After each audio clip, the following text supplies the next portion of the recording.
Hi there, welcome back to Thursday's edition of the MFTV show. There's a mixed bag of back pages today, but we start with a story that we broke on mirrorfootball.co.uk, which has been confirmed this morning because Hull have said that the former Celtic striker Jan Vennegoor of Hesselink has signed for Hull on a 2-year deal, just like we told you he would this morning. He's still only 30, scored 34 goals in 80 matches north of the border. Hull fans, tell us what you think of that. Also on the back page of the Daily Mirror is Nicholas Bentner. This story is saying here that he turned down no less than Barcelona, Inter Milan and Bayern Munich to stay at Arsenal. Instead, he has signed a new £50,000 a week deal to stay at the Emirates. Arsenal fans, has he improved or would you willingly have waved him goodbye?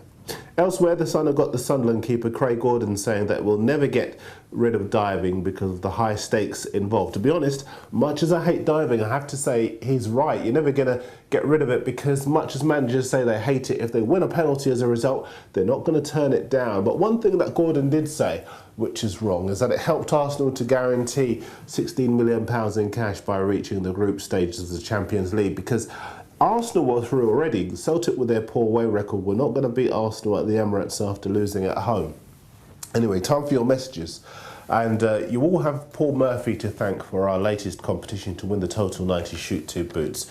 We do want to give them away, I promise you, but we will do to the person who correctly guesses who the first Premier League manager to be sacked will be. Now, I said yesterday it was the first manager to leave his club, but Paul's been on to stress that it is actually the first Premier League boss to be sacked. Lots of your messages and your entries coming into us here at Mirror Football TV. Shane Force Smooth thinks Gary Megson at Bolton will be the first to go. Robson619 thinks it will be Sam Allardyce at Blackburn. Duffmo thinks, like me, that it will be Alex McLeish at Birmingham. And LFC Linley thinks it will be Paul Hart at Portsmouth. Just a couple more for you. Dean Kane in Ireland thinks it will be Rafa Benitez at Liverpool. He says here, I know this is a bit of a hard statement to make, but a few consecutive losses and I could see him go. The start of the season has been anything but brilliant. And lastly, Jimenez thinks it's going to be Phil Brown at Hull. Who do you think will be the first boss to be sacked? Let me know on YouTube or on the email. We'll borrow the spy email for this one, spy@mirror.co.uk. Just before we move on, a reminder of something else you can see on Mirror Football TV today. This was 1977, just signed for Brighton and Hove Albion from Preston North End. Big step for me this was. I signed for £110,000. Would you believe, 2 days before this picture was taken, I signed a blank contract in Benidorm, of all places. 5-year contract as well. But as I said, this was a massive move for me. Young boy from Preston down to Brighton. Thankfully, it all worked out fantastically. That's Ken Guthries, the old first-team coach there. Alan Muller, who was the manager. I have to say, when I first saw the picture, A, I didn't recognise me, and B, I didn't even recognise where the ground was. But it's definitely Brighton, certainly. Now then, back to the papers, and this story is fascinating because you say what you like about Man U fans. For me, they are not racist. And yet the Telegraph report today that Man City are going to raise concerns with United over the threat of chants of a racist nature being directed at Emmanuel Adebayor when the two teams play each other on September the 20th. Apparently, there's a chant laced with racist overtones and personal insults, so the Telegraph doing the rounds on the internet. Hopefully it's just a small minority involved because, as I said, I didn't have United down as having to deal with that type of problem in this day and age. Just sticking with City, and Richard Dunn had a chat with our reporters after being unveiled this week as an Aston Villa player. Here's what he had to say. I'm delighted. It's a great opportunity for me now. You know, obviously Aston Villa have been improving each season recently, and hopefully now can be part of a squad that can challenge for a Champions League spot.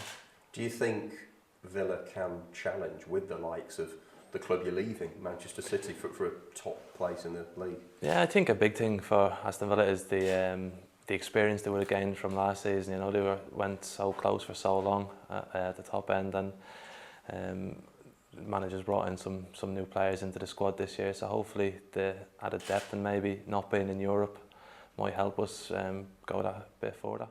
Yeah, Dunn's been saying in the papers today that he thinks Villa have got the potential to beat his former club in the race to break into the top four. I think Gareth Barry, who moved in the opposite direction as part of a £120 million spending spree this summer, might be inclined to disagree. Also, the fans that have seen City win all of their league games so far this season without conceding a goal.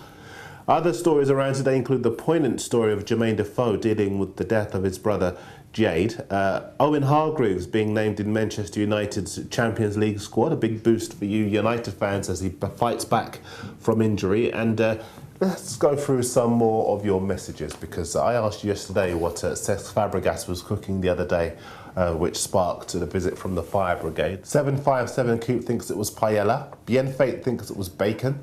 To be fair, I can't cook bacon either. And one more. Let's have a look. Clax Prodigy thinks he was cooking his way out of Arsenal. Very interesting indeed, very good. One other message we've got here, and this is also from Clax Prodigy. He thinks that David James should stay at Portsmouth. He thinks that if he plays well, Capella will still pick him. And he also talks about Schwarzer going from Borough, who are really bad, to Fulham, who he's helped up the table. Also Brad Friedel, who he's helped Villa up the table after being at a bad Blackburn side. Keep your messages on all things football coming in, not just transfers. We'll finish with them for the time being. But any other footballing issue, whether it's in the papers, on TV, or online. But that's it for today's MFTV. We're back tomorrow with a weekend sports preview show. We'll have England chat with our men at the camp ahead of Saturday's game against Slovenia, views from our reporters on the other home nations, and tips from our betting gurus ahead of a packed weekend of international football. In the meantime, leave us your messages and I'll see you next time.